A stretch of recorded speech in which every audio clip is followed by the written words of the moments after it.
In recent times, there's been a quiet epidemic spreading across our nation, an epidemic of loneliness. It's an affliction that often goes unnoticed, but casts a profound shadow on countless lives. As we grapple with this challenge, I invite you to reflect on its possible origins and solutions. But before we delve deeper, I want you to imagine a different journey. Picture leaving behind everything familiar: your community, your language, your home, and embarking on an adventure to a foreign land.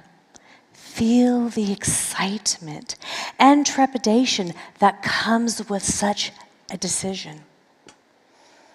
Why are you leaving? Is it for a promise of a better life? Are you traveling with your loved ones, or are you boldly facing this daunting adventure alone? And what about the language? Do you arrive with the fluency in English, or are you greeted with the familiar, unfamiliar sounds of a foreign tongue? Now let's take another journey of a different kind, one that transcends the language barriers and celebrates the incredible power of human connection in the face of the loneliness epidemic. I recall when my son was very young and our neighbors were from Mexico. The mother spoke very little English, but her children did. In many ways, our families found common ground. She assisted me with my son, and I helped her with her daughter. In fact, Tapatio became a food group in our home, thanks to her culinary skills and my son's frequent visits to her home for delicious meals. When her daughter, Angel, fell gravely ill, I went to their home and embraced Angel's mom. Remember, we couldn't communicate through words, but we spoke the universal language of mom and the love for Angel, the pain we shared. Now I need to take a look at the Tapatio here. This is what bonded us as moms. Being in a foreign land, unable to communicate in the native tongue, can be exciting and anxious experience at the same time. I experienced this firsthand to my visit in India. A friend had arranged for me to stay with a local family who didn't speak English, and I do not speak Hindi. Thank goodness for Google Translate, but Google Translate didn't work all the time. Yet they had two young boys who spoke the universal language of play. And even with these challenges, it became one of the most remarkable experiences of my life.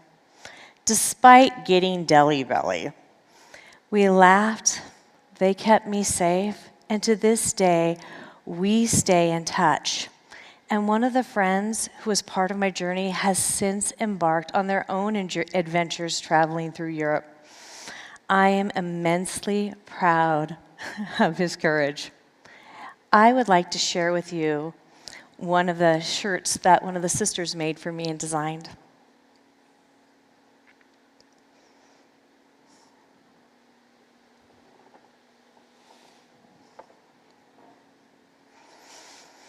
Recently, I watched a Netflix special on the Blue Zones, where people often live to be 100 years or more. A common thread among these communities was a profound sense of belonging. They knew they weren't alone. They had a purpose and a community. In contrast, the special also mentioned an epidemic of loneliness in the United States. Could the loneliness be due to a lack of belonging? Could it stem from our struggle to connect from people from diverse communities? When we harbor judgments and biases based on culture or language barriers, we miss out on the richness of human connection. Now, I'm not advocating for being naive. Discernment is essential, yet character transcends language. Imagine, as I earlier asked you to do, arriving in the United States without knowing the language. How challenging would it be to learn a new tongue? What if you couldn't learn it? Thankfully, we have resources like Google Translate, which can bridge these gaps and create communities of belonging. This past year brought challenges for me and my neighbors. One of my neighbors had immigrated from Ukraine years ago. With limited English proficiency, his wife, Natalia, took English classes to communicate better. I have felt a special bond with Natalia. She's a very, very sweet woman. They often would ask me, Nikolai, where are your shoes? As I prefer to not wear shoes outside. In fact, as I was practicing this speech, someone drove by my home saying they offered me a pair of shoes, demonstrating the kindness of our community. Tragedy struck when Natalia's husband fell seriously ill. Our neighborhood rallied around to support them. We offered our parking spot to Natalia's visitors so they could easily reach her husband. Natalia's daughter-in-law came to help, and my neighbors and I took turns caring for her daughter. Through collaboration, we ensured he could spend his final moments at home. Natalia invited me to say goodbye right after his passing. I attended the service despite it being entirely in Ukraine, a language I do not speak. Yet, we welcomed each other as a community in that service. As Brené Brown wisely noted, without love and belonging, there is suffering. Now, you might argue with me about my neighbor Natalia, that she suffered with the loss of her husband, and you'd be right.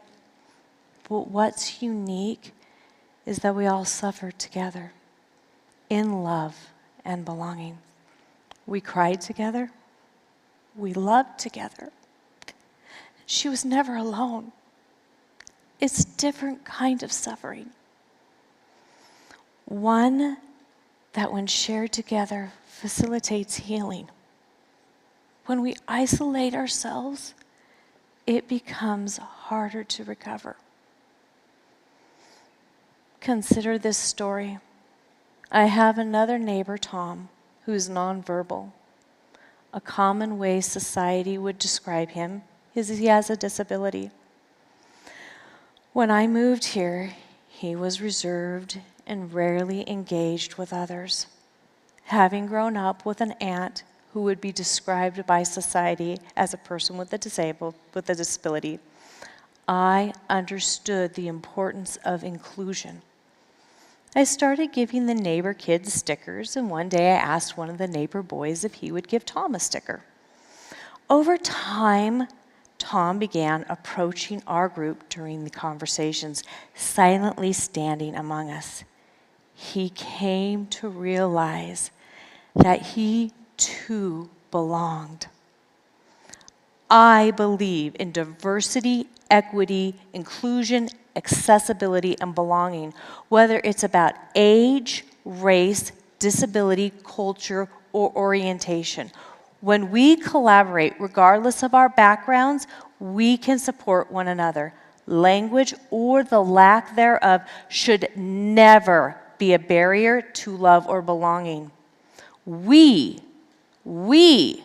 create these barriers when we fail to embrace the difference in others. Our biases, judgments, and fears are the true obstacles. Each of these stories I've shared required courage. It takes courage to travel to a foreign land where you don't speak the native language, to trust the unknown, It takes courage to approach a group when communication isn't straightforward. Yet, by trusting, the rewards can be profound. By creating inclusive communities, by creating inclusive communities where people from various backgrounds feel a sense of belonging, we together can combat the pervasive issues of loneliness in society. From these experiences, I've learned that I desire more of these connections. I want to forge friendships around the world and contribute to a more equitable and inclusive society. The question I leave with you is this: what kind of world do you want to create? Thank you.